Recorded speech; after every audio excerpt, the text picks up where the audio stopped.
How amazing would that be, she said. Our night LED, and in this edition of the program, I'm Pascal Holden. The producer was Holly Hollis, and we'll be back with more of the stories behind the news headlines from our own correspondents next weekend, here on the BBC World Service. This is the BBC World Service, reporting on the impact of sand mining.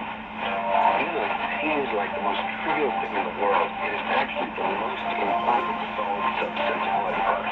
Sand is used to make everything from skyscrapers to smartphones, but the world is running out of usable supplies. To fuel Cambodia's construction boom, it's being dredged from the Mekong River, and that comes at a cost. In the last 5 years, I just had a lot of fish around. I cannot find fish anymore. Livelihoods and lives are being put at risk as the drive to develop accelerates. Many people are living along the river.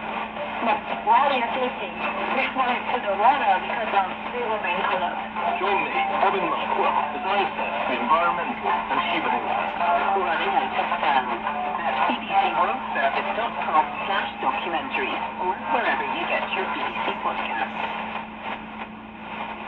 I'm Hannah Fry, and that's a Disney News study active human behavior. And I want to show you how numbers can help you to see the invisible. It's one of those graphs where you just think, what is going on here? About how sometimes there is mystery and drama, intrigue, all concealed within a single line on a page. It's just a case of knowing where to look. Uncharted Explore Discovery begins after the news. BBC News with Eileen Hughes. Again, after claiming a landslide election victory, President Putin was told a triumphant crowd in Moscow's Red Square that all occupied Ukrainian territories were now part of new Russia and would never be relinquished. The rally marked the 10th anniversary of Russia's illegal annexation of Crimea. The European Union has agreed to increase military support for Ukraine by more than $5 billion. EU foreign ministers also agreed in principle to sanction people and entities linked to the deaths of the Russian opposition leader Alexei Navalny. The US says the third most senior Hamas commander in Gaza has been killed by Israeli forces. The White House National Security Advisor Jake Sullivan said Marwan Issa died last week. Lawyers for Donald Trump say he's been unable to secure a multi-million-dollar bond that would enable him to appeal against a fraud case judgment in New York. Mr. Trump needs to find almost $500 million in cash. Media reports suggest the U.S. Supreme Court is wary of restricting government contact with social media platforms in a free speech case.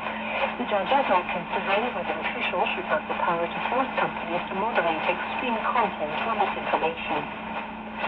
Parliament in the Gambia has voted to revoke a ban on female genital mutilation, removing legal protections for millions of girls. Human rights activists say the move will undo decades of work. As gang violence continues in Haiti, the bodies of 10 people have been found in a wealthy suburb of the capital. Witnesses said there was an attack by armed criminals earlier today.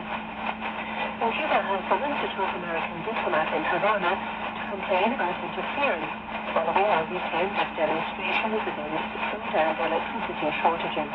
The State Department spokesman said Washington was not behind the protest.